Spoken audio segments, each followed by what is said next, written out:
What's going on, everybody? It's AG here. Today, I'm going to give you my preseason Big 12 college football preview. Let's go ahead and get into it. First off, I think there's about 8, 9 teams realistically that could win this conference this season. It's wide open, definitely. With Texas and Oklahoma gone, with the Pac-12 schools coming in, who's going to take the reins in this conference? Let's go ahead and talk about it a little bit. We'll go team by team here. Starting off at the top, Arizona State.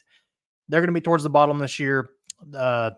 Probably the bottom 3 or 4 teams. There's not really too much reason for optimism there, I don't think. Arizona, next team here, is probably the biggest question mark for me. They could go, I think, one or two ways. They could be really good this season, win the conference, or they could be really bad and be in like the bottom 10, excuse me.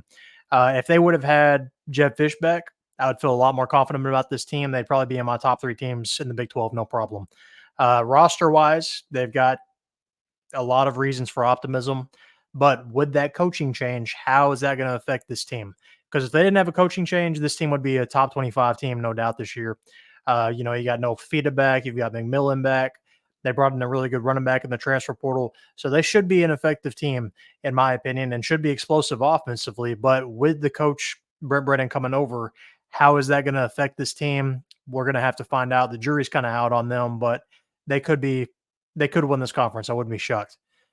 All right, next up, BYU. I think they'll be towards the bottom as well, probably a bottom 5 team in this conference, still adjusting, to moving up to the power level. Baylor, all right, they are next up. I think this is Dave Aranda's last year there.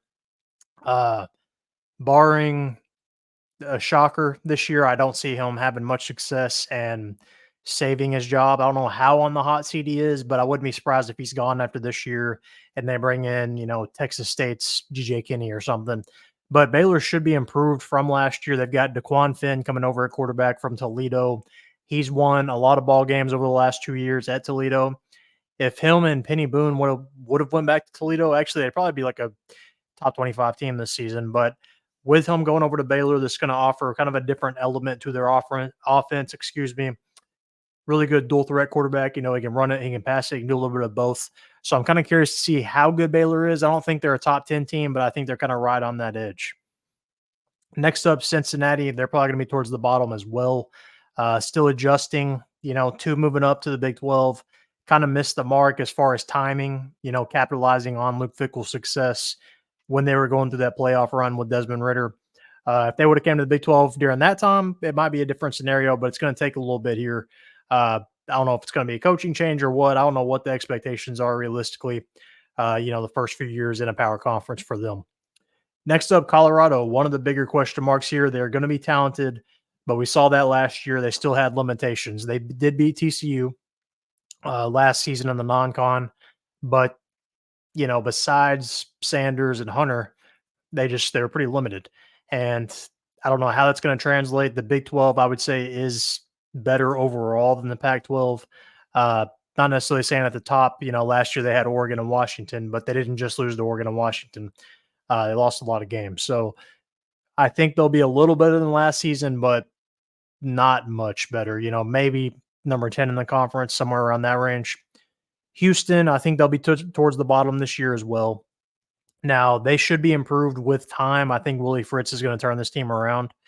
I think he'll definitely have them trending up. If you remember, he's coming over from Tulane as their head coach. He had a lot of success there, has had success outside of the FBS level in Houston at some other colleges. So I think he can recruit the area well, and he can have success there.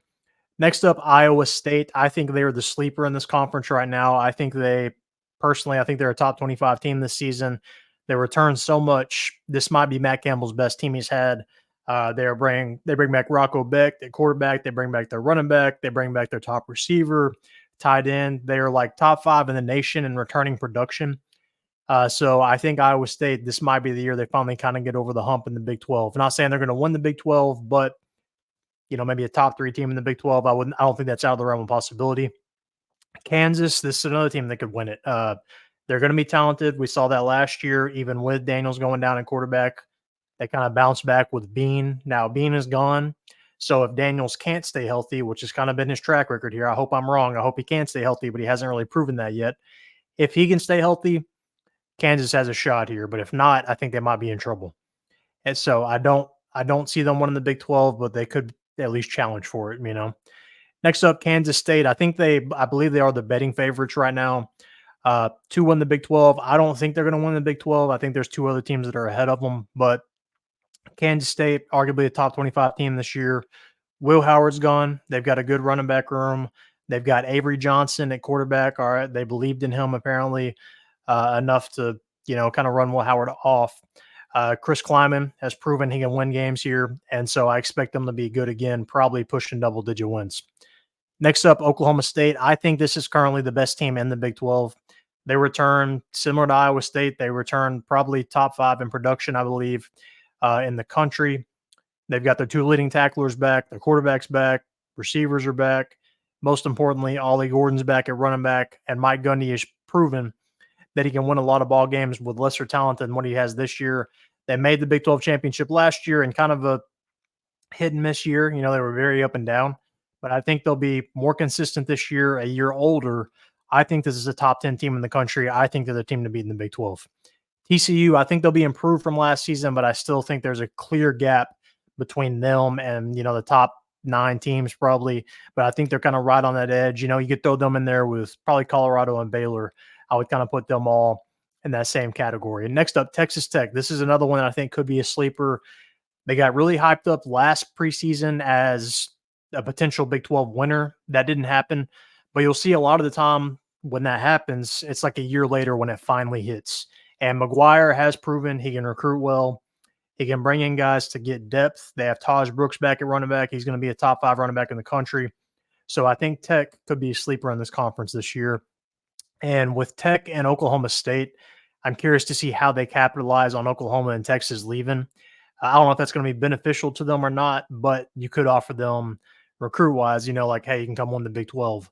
When beforehand, they're like, well, we can do that Oklahoma or Texas. So I don't know if it's going to matter because, the SEC obviously is going to have more prestige. But as far as offering, maybe, with winning the conference, now you get an automatic ticket to the playoff. So maybe you can offer that to some recruits. Next up, UCF. I think they're going to be improved. Gus Malzahn offense is always going to be nasty. They return a lot of guys. RJ Harvey at running back in particular is going to be good. They bring in KJ Jefferson from Arkansas at quarterback. He's put up really good numbers previously, won a lot of games. I'm kind of curious to see how UCF looks. I think they could be pretty solid this year. They could kind of challenge for that Big 12 crown. I don't think they're quite there. I would put them towards, the bottom half of the top 10, but they're definitely kind of a question mark there. Utah coming over from the Pac-12. They've got Cam Rising back from injury. I think them and Oklahoma State are the 2 best teams right now in this conference, and then Kansas State is right there as well. But Utah, when you have Cam Rising and Kyle Whittingham, you're going to have a chance to win the conference. So that's kind of why they're getting the love from me here, because Cam Rising has proven in the Pac-12 that he can win a lot of games. All right, last but not least here, West Virginia. Garrett Green last season got Neal Brown off the hot seat. They've got a lot of guys coming back. They played Penn State week 1, so we'll kind of know a lot about them as far as how they compare to the rest of the country pretty early. But West Virginia, I think, could be good this season. Their offense is going to be explosive. I think they could be a top 25-ish team probably. But I'm kind of curious to see how they look week 1 against Penn State. But I'm pretty high on West Virginia this year. But that is my preview for this year. There is one last thing here I want to touch on. All right, so I am hosting a college pick'em group. I will put the link to that down in the comment section after this video is done. But the winner, whoever wins this group, as long as you're a subscriber, you get a free AG t-shirt or mug, your choice, at the end of the year. So whoever's the leader, whoever's first place at the end of the year, will get that win, and then I'll post you on the community tab. But if you're interested, join that. Links down in the comment section. But what are your thoughts on my Big 12 preview? Let me know your thoughts on the Big 12 in general down in the comment section. Comment down below. Make sure to like this video and subscribe.